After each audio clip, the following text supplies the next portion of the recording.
Dans les allées du camp des déplacés de Don Bosco, nombreux sont ceux à ne pas apprécier l'annonce d'un cessez-le-feu dans l'est du pays. Obtenu par l'Angola entre la RDC et le Rwanda, cet accord n'est pas le bienvenu auprès d'une population de réfugiés fatigués. Certains ici ont fui le M23 depuis maintenant 2 ans et rejettent toute négociation. Nous ne voulons pas de ce cessez-le-feu. Nous voulons que nos militaires, que le gouvernement, les Wazalendo soient tous soudés pour chasser le M23. Eux, ils sont les visiteurs. Nous sommes les citoyens d'ici. Ils vont échouer. Jamais un visiteur ne peut gagner la guerre sur la terre qui n'est pas la sienne. Dans le centre-ville de Goma, les avis sont partagés. Le cessez-le-feu intervient après une trêve humanitaire d'1 mois obtenue par les États-Unis et partiellement respectée.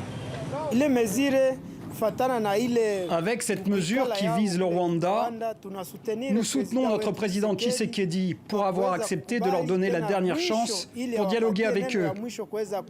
Parce que pendant longtemps, il a refusé de négocier avec le M23. La déclaration de cessez-le-feu par le Rwanda, pour moi, c'est une distraction. Parce que ce n'est pas la première fois que nous entendons ces mots cessez-le-feu. Plusieurs fois, on a déjà annoncé, il n'y a pas de solution. L'accord de cessez-le-feu conclu doit prendre effet à minuit le 4 août. Aucun autre détail sur le cessez-le-feu n'a été communiqué, mais le document mentionne notamment l'élaboration d'un plan de désengagement des forces dans l'est de la RDC.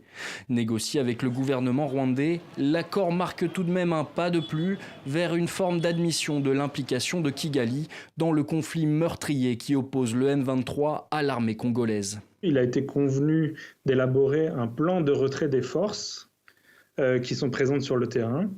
Donc là, à nouveau, les forces ne sont pas mentionnées explicitement, mais le fait que le Rwanda soit signataire de ce compte-rendu suggère qu'il s'agit a priori du retrait des forces rwandaises présentes dans l'est de la RDC, parce que l'autre signataire, le gouvernement congolais, il n'y a pas de sens à ce qu'il retire ses propres forces de son propre territoire.